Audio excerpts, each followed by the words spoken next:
This is Heliox, where evidence meets empathy. Independent, moderated, timely, deep, gentle, clinical, global, and community conversations about things that matter. Breathe easy, we go deep and lightly surface the big ideas.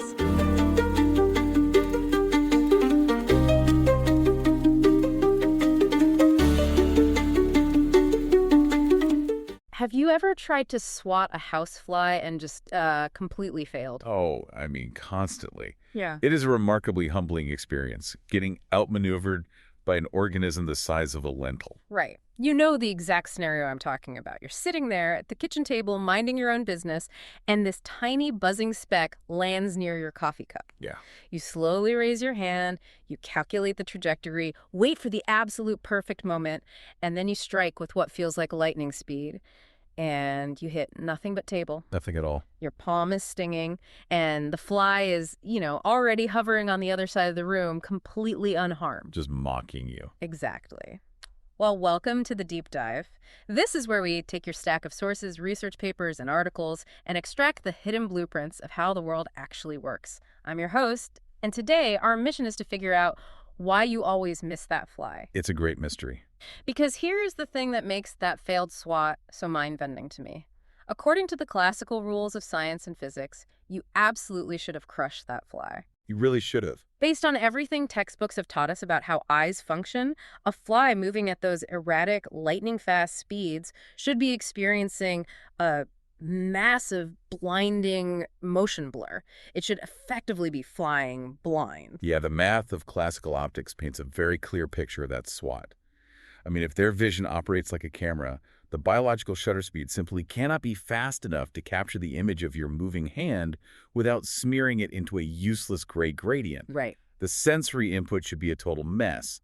But clearly, they see your hand coming, they map its trajectory, calculate an escape route, and execute a physical evasive maneuver in a fraction of a second. And today, we are going to solve this paradox. Okay. We are diving deep into a groundbreaking new discovery published in a Nature Communications paper. Oh, this paper's fantastic. It's titled Synaptic High-Frequency Jumping Synchronizes Vision to High-Speed Behavior, authored by a team of researchers led by Mansour, Tuccolo, and Jusola.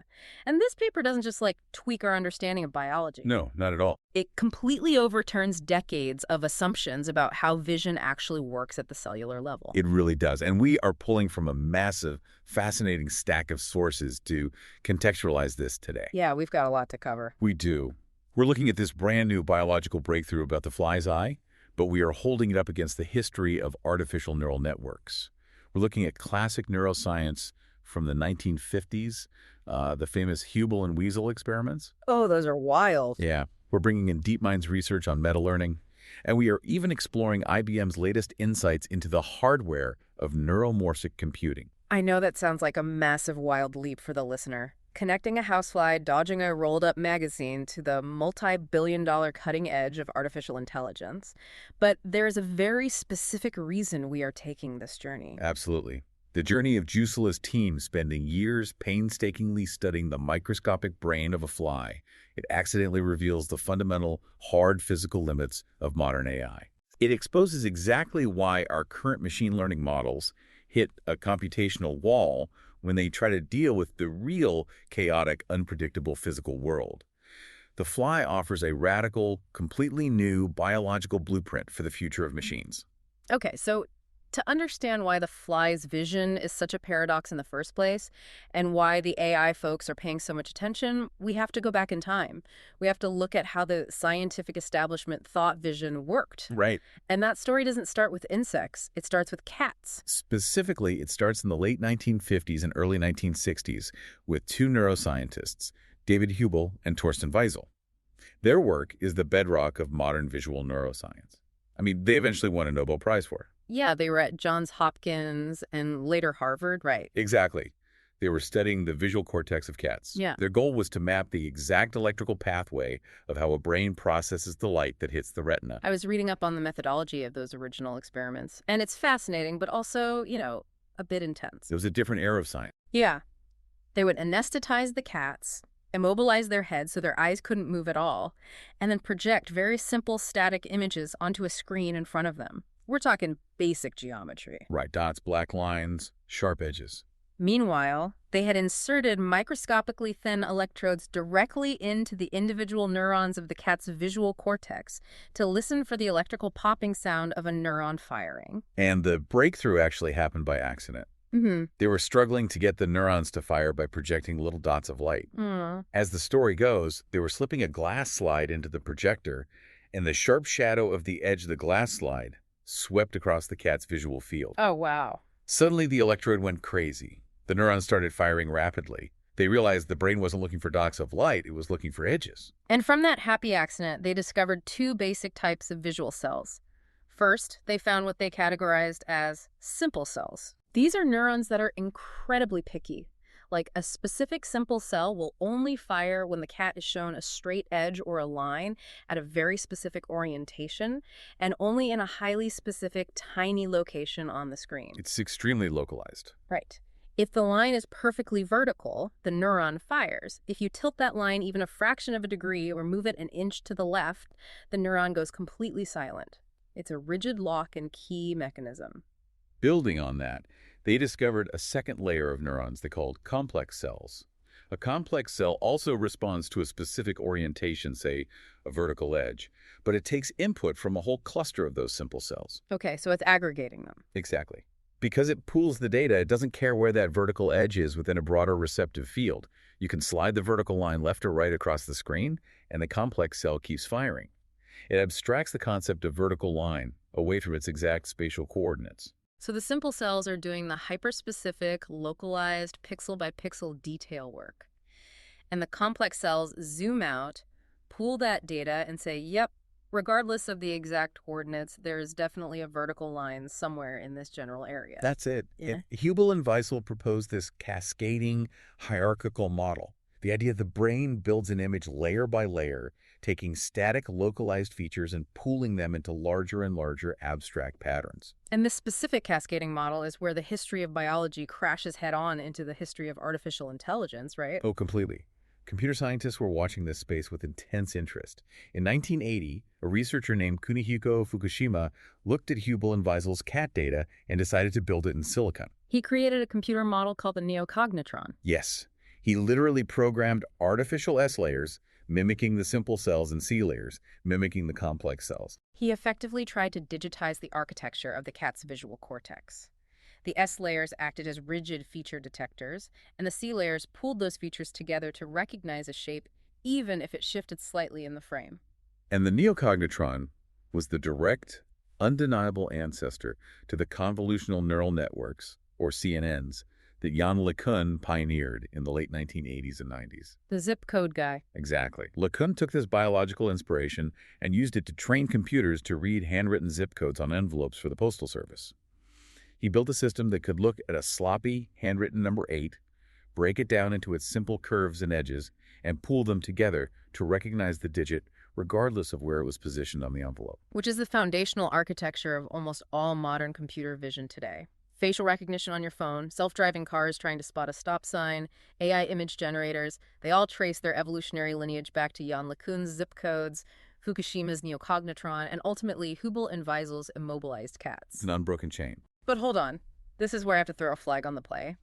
You are jumping from a heavily sedated cat staring at a completely stationary dot on a wall Right. to Jan LeCun training algorithms on flat, static, scanned photographs of zip codes, to a housefly pulling 5Gs of acceleration in my kitchen while doing midair acrobatics. It's quite a leap. The math on that simply does not scale. How does a model based entirely on stationary subjects looking at still images apply to a hyper-agile insect? That is the million-dollar question that haunted biology for half a century. The uncomfortable truth is that scientists just assumed the basic principles scaled down. They just guessed. They extrapolated a static model onto a highly dynamic organism, and it created a massive, decades-long dead end in the research. Both neuroscience and AI built their foundational theories on a static model of vision. Let's break down exactly what that static assumption meant for the fly. A fly's compound eye is a marvel to look at under a microscope. It's made of hundreds of little hexagonal lenses called ommatidia, arranged like a dome. It looks like little honeycombs. Yeah. Beneath each one of those tiny lenses is a cluster of photoreceptors, the actual biological cells that catch the incoming light. For decades, the dominant textbook theory was called the classic neural superposition model. And the core tenet of this model was that the primary photoreceptors, which scientists label R1 through R6, were essentially immobile, identical, fixed pixels. So the assumption was that the biological hardware was identical to a digital camera sensor, a rigid, unmoving grid of light-sensitive buckets just waiting for photons to fall into them. Exactly. The receptive fields of these cells were mapped as static coordinates. But flies don't fly in straight, smooth lines. They fly in these incredibly violent, fast, jerky movements. They dart, they zigzag. In biology, these rapid shifts and gaids are called saccades. And if your eye is a rigid grid of pixels and you violently whip your head around, the physical math dictates a brutal consequence. Motion blur. Catastrophic motion blur. If you sweep a static grid of pixels across a highly textured environment at high speed, the photons bouncing off a single object, say the edge of your hand smear, across multiple different pixels in a fraction of a millisecond. So the image just gets completely washed out. The signal degrades. Spatially, the image loses all its sharp edges. Temporally, the timing of when the light hit which pixel gets dragged out and blurred together. The textbook assumption dictated that during a rapid saccade, the fly's vision would suffer from severe spatial and temporal smearing.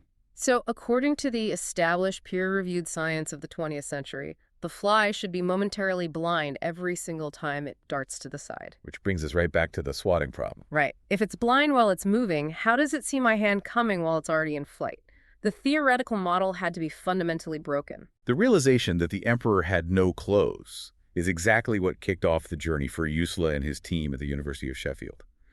They looked at this paradox, the mathematical prediction of blind fly versus the physical reality of an uncatchable fly, and realized the foundational assumptions of their field were wrong. The static model could not explain reality. No. So if you are a researcher, where do you even begin to dismantle a theory that is printed in every textbook? You have to look at how the data writing those textbooks was gathered. Housefly's team started by auditing the historical methodology of the field. How were previous scientists actually testing fly vision in the laboratory? And it turns out, for decades, researchers were stimulating fly eyes using something called Gaussian white noise. I had to look this up. Gaussian white noise is basically the visual equivalent of the static on an old, untuned analog television set. Just a random, snowy, low-contrast flicker of gray and white pixels. It is a highly artificial, mathematically smooth, steady-state stimulus. Researchers loved using it because it is incredibly easy to model on a computer. Ah, of course. It makes the math easy. It makes the statistical analysis of the neural spikes very clean. But the Sheffield team pointed out a glaring, almost embarrassingly obvious issue. A fly darting through a garden on a sunny afternoon does not experience smooth mathematical white noise. Right. Imagine you are a housefly zooming through a rosebush. You are moving from the blinding, direct glare of the afternoon sun into the deep, pitch-black shadow of a leaf and back out into the glare in a fraction of a millisecond. It's not a gentle gradient of gray static. It is a violent, extreme, high-contrast bombardment of photons. Testing a fly's eye with gentle white noise is like testing a Formula One race car suspension by driving it at 5 miles an hour in a perfectly flat grocery store parking lot. You're not going to learn anything about what the car can actually do. Exactly. The machine isn't being pushed. You aren't seeing what the biological hardware was actually engineered by evolution to do. So the researchers realized they had to build a completely new test track.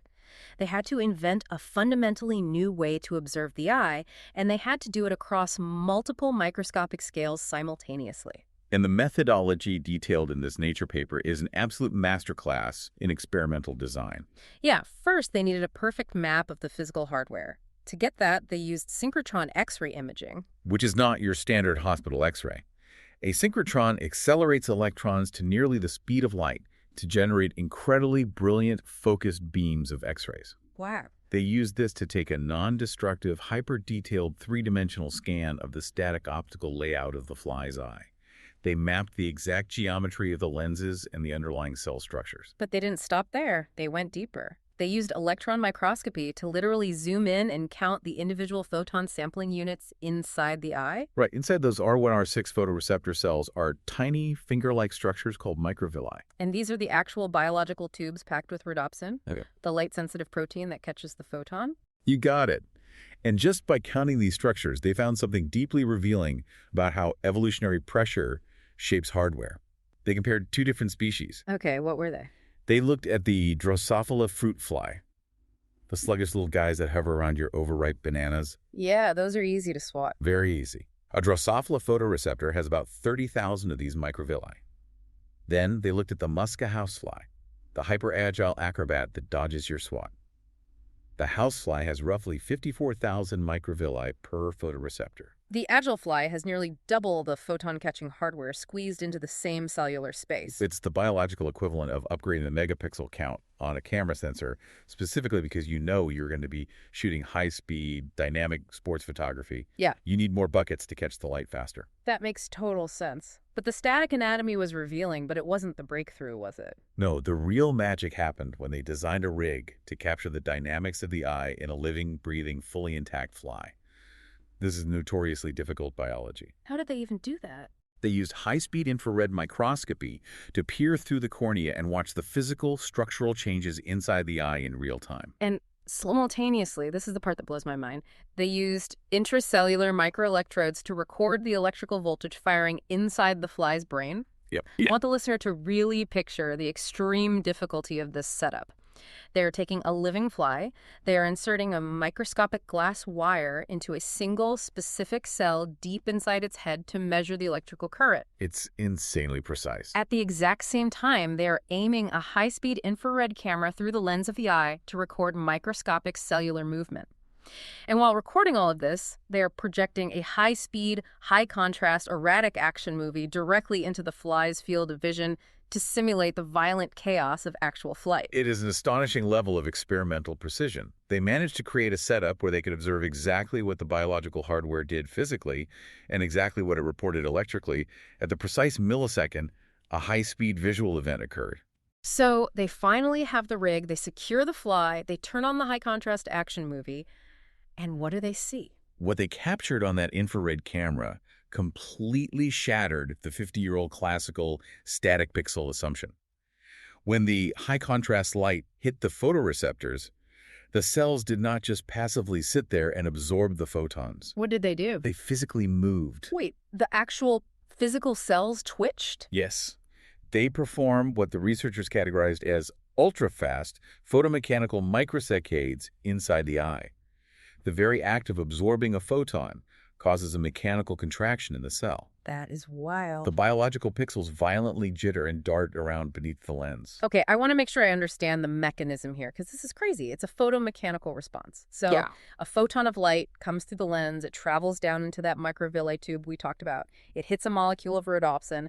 That impact triggers an enzymatic chemical cascade inside the cell, which alters the calcium concentration, which physically pulls on the actin cytoskeleton of the cell itself. Like, the light literally forces the cell to flex like a muscle. That is the exact mechanism. The photon's energy is converted into a rapid mechanical force, and they don't just twitch randomly. The authors coined a new term for this phenomenon: morphodynamic neural superposition. Morphodynamic. Right. The movement of the photoreceptors alters their morphology, their shape and position. As they twitch, they dynamically shift and actually narrow their receptive fields. Okay, but my brain immediately trips over the physics of this. If I am running with a video camera, the footage is going to be shaky and blurred. Sure. If I start violently shaking the camera back and forth in my hands while I'm running, wouldn't that physical jitter make the motion blur infinitely worse? How does jittering fix the problem of a smearing image? It feels entirely counterintuitive until you look at the geometry of what they're doing. It's about translating spatial blur into temporal sharpness. Think of it as the slit effect. The slit effect. Imagine you're standing inside a dark room, looking out through a large, wide window at a busy highway. A race car zooms by at 200 miles an hour. Because the window is wide, your eye tries to track it, but the image smears across your retina. It's just a blurry streak of color. Right, I can picture that. Now imagine you pull the blinds down, so there is only a tiny, vertical half-inch slit of light coming through the glass. The car drives by again. For the fraction of a millisecond that the car passes behind that tiny slit, the image of the car is crystal clear. Because there's no room for it to smear. Exactly. There's no room for spatial smearing. If you could somehow mechanically move that slit back and forth incredibly fast, tracking opposite to the direction of the car, you could capture a rapid series of perfectly sharp, unblurred slices of the car. By physically moving and narrowing the receptive fields, the fly's photoreceptors are creating a dynamic slit. They are actively fighting motion blur with opposing motion. They were taking a spatial smear, the blur dragging across the eye and chopping it up into highly structured, high-resolution temporal slices. They are slicing time to save space. It is a brilliant evolutionary hack. And the data the team gathered to prove this is simply breathtaking. They set up an occlusion experiment for the fly. Okay. They projected two tiny moving dots on a screen, but hid them behind a dark digital barrier. Suddenly, the dots would emerge from behind the barrier, moving at extreme saccadic speeds, 168 degrees per second. To a normal camera, that is a useless blur. How well could the fly track them? Using this morphodynamic jittering eye, the fly's neural signals proved it could clearly resolve the two separate dots, even when they were separated by just 0.7 degrees of visual angle. Let's pause and unpack that number, because 0.7 degrees of resolution isn't just good eyesight. It breaks the laws of classical physics, doesn't it? It violates the diffraction limit. It absolutely does. Light travels as a wave. When a wave of light passes through a circular aperture, like the tiny lens of a fly's ommatidium, it doesn't land perfectly as a single, infinitely small point. It spreads out. Right, the wave spreads out, diffracts, and creates a blurry circle called an airy disk. And the Rayleigh criterion in physics dictates that if 2 points of light are too close together, their airy disks overlap so much that no sensor in the universe can tell them apart. They merge into one blob. Precisely. And the average ommatidial lens on a housefly has a hard mathematical diffraction limit of about 1.1 degrees. A static sensor sitting behind that lens could never, ever resolve two objects that are only 0.7 degrees apart. A static sensor couldn't, but the fly's sensor isn't static. No, it's not. Because the photoreceptor is physically sweeping back and forth, it captures the peak of the light wave from the first dot and then moves to capture the peak of the light wave from the second dot before the overlapping blurry edges of those waves have time to integrate and confuse the signal. The temporal slicing beats the spatial blur. The fly achieves what scientists call hyperacuity. It literally beats the physical limitations of its own optical hardware through mechanical movement. The hardware is not a static camera. It is a dynamic, dancing, active sensor. It's beautiful, honestly. It really is. But as incredible as the photomechanical jitter is, it only solves half the problem. True. The eye is capturing incredibly sharp, fast slices of data, but the fly still has to process that data. The eye has to send those signals to the brain. And biological brains are wet, squishy chemical machines. Chemical transmission takes time. It does. If the eye is taking pictures at 1,000 frames a second, but the brain takes 50 milliseconds to process the chemistry, the fly still gets swatted. How does the fly's brain keep up with its own eye? This is the second massive discovery in the paper, and it brings us to the actual title of the research, synaptic high-frequency jumping. The researchers looked at the bottleneck. Okay. The R1, R6 photoreceptors catch the light, they jitter, and now they need to pass this information deeper into the brain to a specific layer of neurons called large monopolar cells, or LMCs. And they communicate across the synaptic cleft using a neurotransmitter. Specifically, the fly uses histamine. Yes. The photoreceptor releases histamine into the tiny gap between the cells, and the LMC detects it. Historically, neuroscientists viewed this chemical release as a relatively slow, smooth analog process, a steady trickle of information. Let's explain the mechanism of a biological synapse, because it's vital to understanding how radical this discovery is. A cell doesn't just spray loose histamine like a garden hose. No, it doesn't. It packages the chemical into tiny microscopic bubbles called vesicles. This is known as quantal release. Each bubble is a quantum, a specific packet of data. The bubble travels to the edge of the cell membrane, merges with it, pops open, and dumps its payload of histamine into the gap. And then the receiving cell has receptors that catch those molecules and convert them back into an electrical voltage. Right. So for a long time, the assumption was that the speed at which these vesicles could be mobilized, moved to the membrane, and released had a hard biological speed limit. But the Sheffield team discovered a completely hidden gear in the fly's synaptic machinery. When the fly is in a resting state, looking at a slow, static scene, the synapse fires at a normal baseline frequency. The vesicles trickle out. But when the fly takes off, when it enters that chaotic, high-contrast, high-speed environment, the synapses dynamically shift their entire transmission into much higher frequency bands. They jump. they jump. Instead of a steady trickle of individual vesicles, the synapse mobilizes massive pools of vesicles and releases them in tightly synchronized, incredibly fast microbursts, perfectly timed to the high contrast flashes of light the eye is experiencing. It's less like a garden hose and more like a dam operator who realizes a flash flood is coming. Instead of opening the spillway a crack and letting the water flow out smoothly, they start violently slamming the floodgates open and closed, sending rapid-fire, high-pressure Morse code waves down the river. That is a perfect analogy.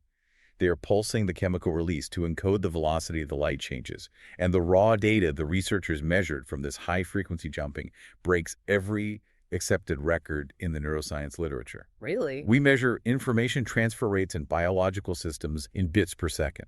During this high-frequency jumping, the primary photoreceptors were transferring data at around 2,500 bits per second. 2,500 bits per second for a single microscopic cell. But the LMCs, the receiving cells deeper in the brain, were processing data at a staggering 4,100 bits per second. Wait, how does the receiving cell have a higher bit rate than the cell sending the data? How does it gain information?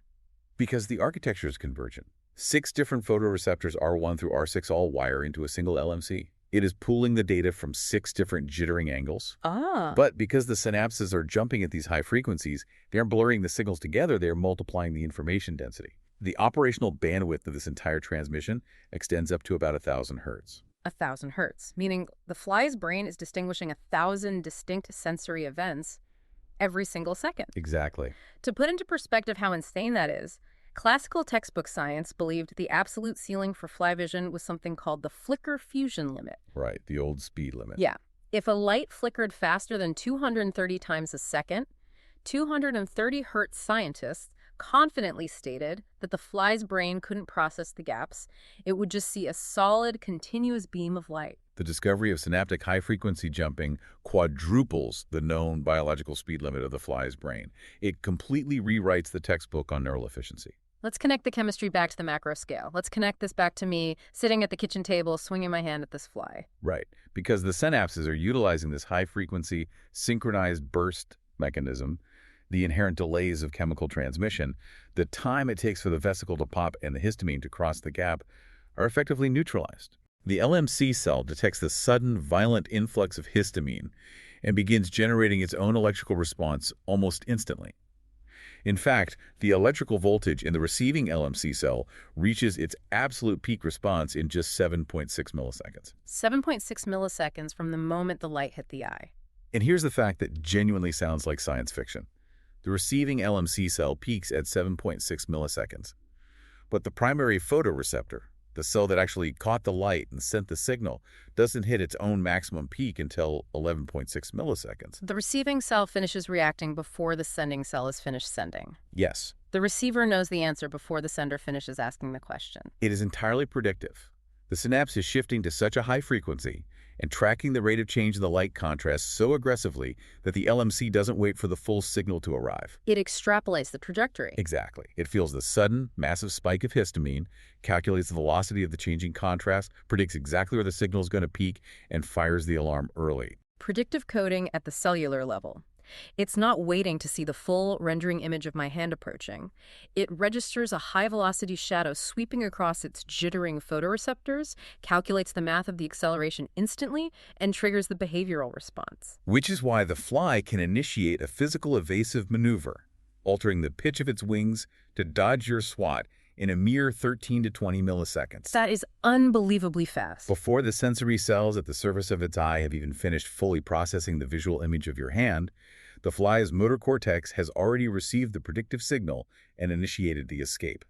So summarizing the biological side of this deep dive, the fly's brain isn't just passively recording the world like a security camera bolted to a wall. Not at all. It is a profoundly active participant in its own perception.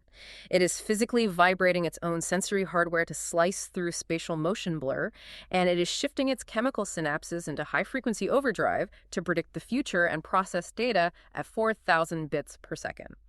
It is a dynamic, embodied system. Strictly said. Which brings us to the pivot point of today's deep dive. Because if a biological brain the size of a pinhead can seamlessly process a chaotic, high-speed, wildly unpredictable physical world without lagging, without motion blur, and with predictive hyperacuity, Why does our most advanced, multi-billion-dollar artificial intelligence struggle so heavily to do the exact same thing? It's a great question. Why does an autonomous drone get confused by a shadow when a fly navigates a dense forest at 60 miles an hour effortlessly? The uncomfortable answer, which we find when we cross-reference the biology with the history of artificial neural networks, is that AI is still fundamentally stuck in the 1950s. Still back with the cats. Yeah. The core architecture of machine learning is still mimicking Hebel and Weisel's immobilized cats staring at static lines on a wall. I was looking at the structure of modern AI, particularly computer vision models. Almost all of them are built on convolutional neural networks, or CNNs. And by their very mathematical design, CNNs rely on a static, frame-by-frame processing model. They treat the continuous flow of time as a series of disconnected, frozen photographs. A CNN takes a freeze-frame image from a camera, analyzes the millions of pixels, extracts the spatial features using its artificial layers, makes a calculation, throws that frame away, and moves on to the next freeze frame. They do not have morphodynamic jitter. They do not temporally slice overlapping waves. No, they are processing reality as a flipbook, not a continuous dynamic physical flow.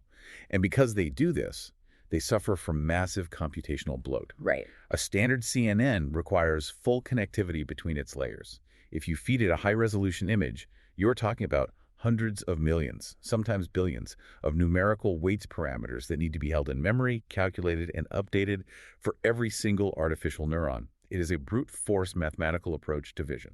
And the way those networks actually learn to recognize objects highlights the deepest flaw in the comparison between AI and biology. They learn through an algorithm called backpropagation. It is the mathematical engine of the entire AI revolution, but it operates completely alien to physical biology. Let's explain backpropagation conceptually. Sure. You feed a static image of a dog into the network. The network runs the data forward through its layers of weights and makes a guess. Let's say it guesses it's a cat. The system then calculates the loss, the exact mathematical difference between its wrong guess and the right answer. Okay. It then pauses the entire network and propagates that error signal backward through every single layer using complex calculus and derivatives to adjust every single one of those millions of weights just a tiny bit, so that next time it is slightly more likely to guess dog. It is mathematically brilliant, but as neuroscientists point out, it creates a massive vital plausibility gap. Backpropagation is biologically impossible. Real, wet, physical brains simply do not work that way. What specifically makes it impossible for the fly's brain to do backpropagation? Well, there are a few hard physical barriers. First, backpropagation requires a global error signal. Every single artificial neuron in the network instantly knows exactly how wrong the final output was. Biology doesn't have a global PA system like that. No, neurons only know what their immediate neighbors tell them. Second, and more importantly, is what scientists call the weight transport problem. I read about the weight transport problem. In a digital computer, data can flow both ways easily. The algorithm calculating the backward error pass can instantly read the exact numerical value of the forward-facing connection. It knows exactly how strong the connection is and adjusts it. But in a wet biological brain, synapses are one-way streets. The histamine only flows from the photoreceptor to the LMC. The LMC cannot send a signal backward up the exact same channel. Ah, okay. Furthermore, the weight of a biological synapse isn't a number in a spreadsheet. It's a physical, structural reality. It's the surface area of the membrane, the number of vesicles, the density of receptors. A neuron cannot look backward and perfectly read the structural weight of the synapse that just fired at it. It is like trying to send a return letter through the mail to someone whose address scrambles itself every time they send a letter. A real brain does not freeze time, calculate its global errors, and run calculus backward through its own architecture. It learns continuously in a forward direction through physical adaptation. Exactly. Now, a listener might argue, does that actually matter? If the AI gets the right answer eventually using backpropagation, who cares if it learns differently than a fly? Results are results. It matters intensely the moment we take these systems out of the pristine controlled laboratory and put them into the messy, unpredictable real world. Let's pull in the 2025 paper by Bin Lee on the artificial visual system. Oh, his paper is great. Lee's team tried to build a stereo orientation model using those classic Hubel and Weisel principles. And Lee makes a crucial, damning observation about deep learning models. He notes that if you give a deep learning model massive amounts of perfectly clean, labeled, static training data, it develops remarkable capabilities. It memorizes the patterns flawlessly. But the moment you introduce noise or dynamic clutter, they fail spectacularly at robustness. Robustness is the Achilles heel of modern AI. Deep models are incredibly easily distracted by potential spatial features that are actually just background clutter, shadows, or sensor noise. Because they don't have the active physical filtering mechanisms of a biological brain. Right, like the fly's dynamic receptive fields that physically jitter to slice through the noise. Mhm. The AI has incredibly weak attention mechanisms. The fly uses its physical interaction with the world to dynamically filter the chaos in real time.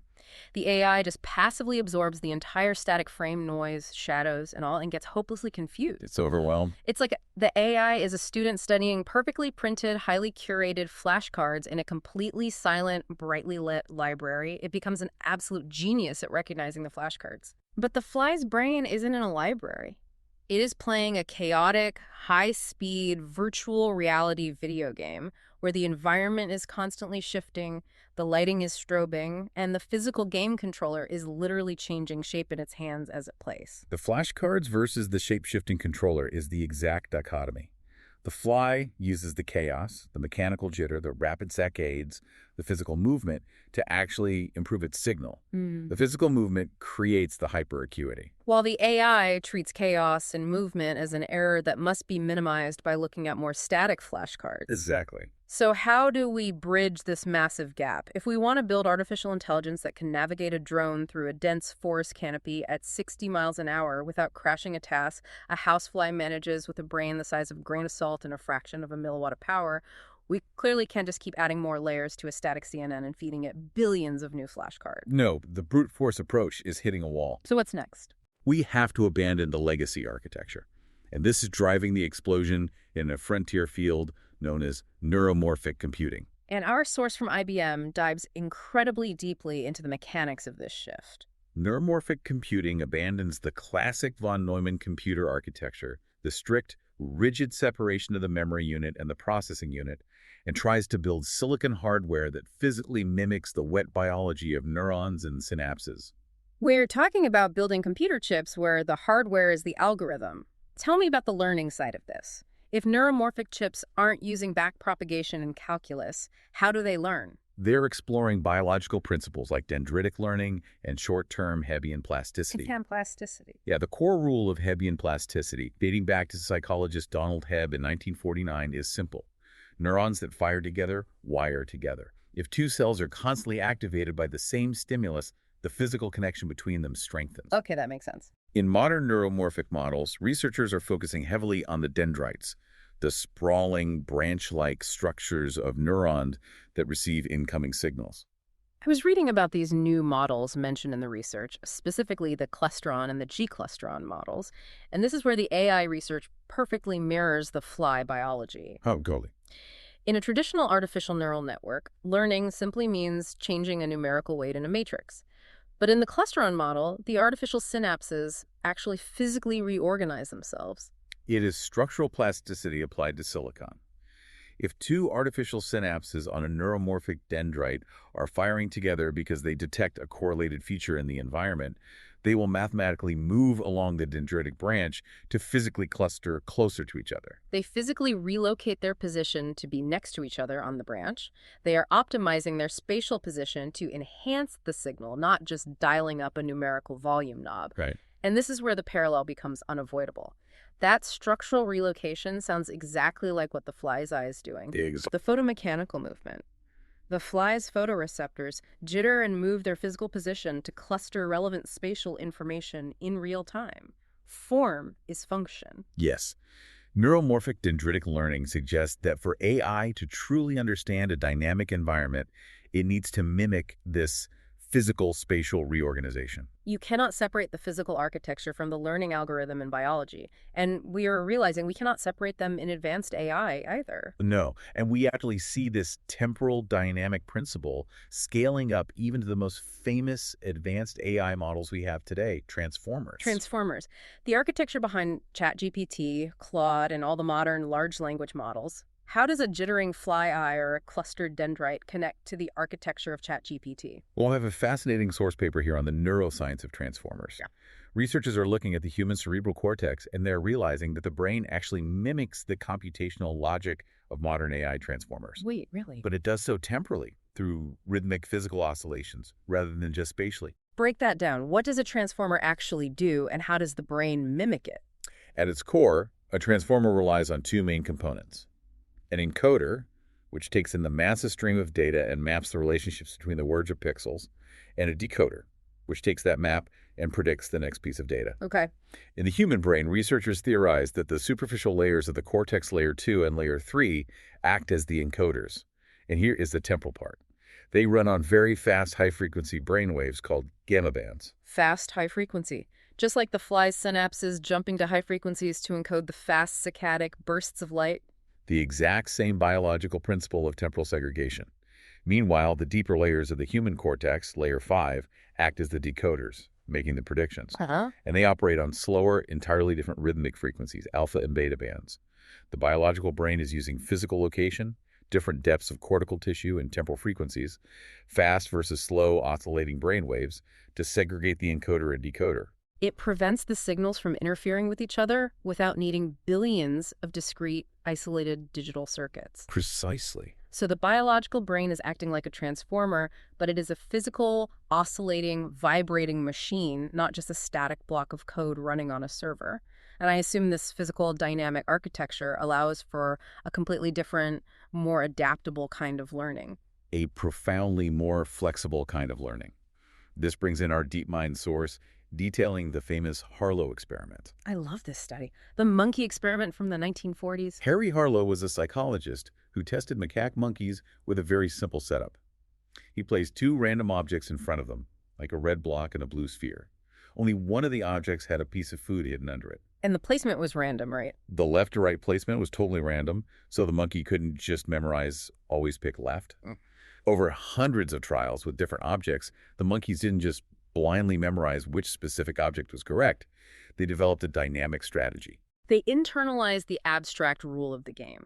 They would pick an object randomly the first time, observe the result, and instantly apply the rule to the next choice. If it was wrong, they knew the other object was right, regardless of where it was placed. They learned how to learn. It is the definition of meta-learning. DeepMind recreated this exact experiment using a modern meta-reinforcement learning AI agent. Oh, wow. By putting the digital agent in a dynamic environment where it received constant, structured temporal feedback, the AI didn't just memorize the static flashcards. It learned the abstract rule structure, just like the monkeys. It adapted dynamically to the flow of information. It learned how to adapt to a constantly changing reality rather than just mapping the coordinates of a static reality. Which brings us all the way back to our housefly. The fly is the ultimate embodied meta-learner in its environment. Oh, absolutely. It uses its physical movement, the photomechanical jitter of the eye, the violent saccades of its flight, to constantly ping the environment, generate sensory feedback, and predict the exact next millisecond of reality. The fly uses physical action to inform its perception, and it uses perception to immediately drive action. In a continuous, high-frequency, unbroken loop. It's a unified system. So if the science is pointing in this direction, if neuromorphic computing and these dynamic, physically embodied models are clearly the answer to AI's robustness problem, why isn't all AI built this way? Why are we still pouring billions of dollars into building giant data centers to train static CNNs and massive transformers? Because, as the IBM researchers explicitly warn in their paper, neuromorphic computing is incredibly, excruciatingly difficult to build. What are the physical hurdles of building a brain on a chip? Well, first, the interdisciplinary learning curve is massive. To build a neuromorphic chip, you need neuroscientists, physicists, materials engineers, and computer scientists, all speaking the exact same language. But the biggest hurdle is the hardware itself. The actual silicon. Yeah. When engineers try to take our highly accurate, static, deep neural networks and convert them to run on these dynamic, spiking neuromorphic chips, there is often a massive, unacceptable drop in accuracy. Why does the accuracy drop? Because the hardware is fundamentally noisy. Neuromorphic chips often use components like memristors, resistors that remember their past electrical state, to act as artificial synapses. But memristors suffer from cycle-to-cycle variation. What does that mean? If you run the exact same voltage through a memristor twice, you might get a slightly different output the second time. The physics of the materials are messy. The hardware is messy and unpredictable, just like actual biology. It is exactly like biology. Yeah. But we don't know how to program for messy hardware yet. Currently, we lack standardized benchmarks. We don't even have the proper software APIs to easily program these dynamic systems. Because we've been building for something else entirely. Right. For the last 70 years, all of our coding languages and software paradigms have been strictly built for the old, rigid, highly predictable von Neumann architecture. We are trying to run a dynamic, living algorithm on software designed for a static, rigid calculator. The tools just don't match the theory yet. Precisely. We are in the awkward transitional phase. But despite the massive engineering hurdles IBM and others are facing, the fundamental biological research like Juicela's work on the housefly proves that the destination is absolutely worth the journey. Yeah. The fly is living proof that hyper-efficient, highly predictive, incredibly fast sensory processing is physically possible, and it can run on a fraction of a milliwatt of biological power. But to get to that destination, to achieve that level of efficiency, we need to fundamentally abandon the static flashcards. We need artificial intelligence that doesn't just calculate pixels in a vacuum. We need machines that structurally, temporally, and dynamically adapt to their environment in real time. It's a huge paradigm shift. It really is. Well, we have covered a massive amount of ground today, bridging biology, physics, and computer science. Let's try to summarize this incredible journey for the listener. We started with the simple, everyday annoyance of a swatted housefly. But by looking closer at that failed swat, we uncovered an absolute masterclass in evolutionary engineering. We really did. We learned that the classical textbook models of vision were fundamentally wrong. Flies do not have static pixel sensors that suffer from blinding motion blur. Instead, they utilize a brilliant hack called morphodynamic neural superposition. Right. They literally vibrate their photoreceptor cells using ultra-fast photomechanical microsaccades. They actively create a dynamic slip, slicing through spatial motion blur to create hyperacuity, allowing them to see sharp details that are mathematically smaller than the physical diffraction limits of their own lenses. And to process that hyperfast visual data without lagging behind reality, they use synaptic high-frequency jumping. When the flight gets chaotic and the contrast spikes, their synapses shift into overdrive. Which is incredible. They abandon the steady trickle of neurotransmitters and release massive synchronized pulses of histamine, achieving record-breaking processing speeds of over 4,000 bits per second. The speed allows the receiving cells in their brain to extrapolate the math and predict the future, initiating an evasive dodge in milliseconds before the sensory image has even fully rendered. It is a deeply dynamic, active, embodied system that puts our most powerful static artificial intelligence to shame. It forces us to completely rethink what true intelligence actually looks like at the hardware level. It isn't just about massive calculation, it is about dynamic interaction. It really is. Which leaves me with a final lingering thought for you, the listener, to mull over as we end this deep dive. We have seen today that the fly's tiny brain relies entirely on physical mechanical movement we called morphodynamic jitter to process information accurately. Right. The fly literally uses the physical mass of its body's interaction with the physical world to chop up time, filter out noise, and understand space. It doesn't just passively observe the world from a distance, it physically wrestles with the chaos of the environment to make sense of it. It has to. So, if true biological intelligence, the kind of intelligence that effortlessly navigates a messy, chaotic, real-world environment, requires this physical, mechanical jitter and constant interaction with a changing reality, will an artificial intelligence trapped in a static, motionless server rack in a sterile data center ever achieve true, real-world comprehension? Or does a mind actually need a physical body to truly see? It is a profound architectural question that the field of AI is going to have to answer very soon. It is definitely something to think about the next time a tiny housefly outsmarts you in your kitchen. Thank you for joining us on this journey today. Keep questioning the obvious, keep looking closer, and keep diving deep. Heliox is produced by Michelle Brucker and Scott Bleakley. It features reviews of emerging research and ideas from leading thinkers, curated under their creative direction with AI assistance for voice, imagery, and composition. Systemic voices and illustrative images of people are representative tools, not depictions of specific individuals. Thanks for listening today. 4 recurring narratives underlie every episode: boundary dissolution, adaptive complexity, embodied knowledge, and quantum-like uncertainty. These aren't just philosophical musings, but frameworks for understanding our modern world. We hope you continue exploring our other episodes, responding to the content, and checking out our related articles at helioxpodcast.substack.com.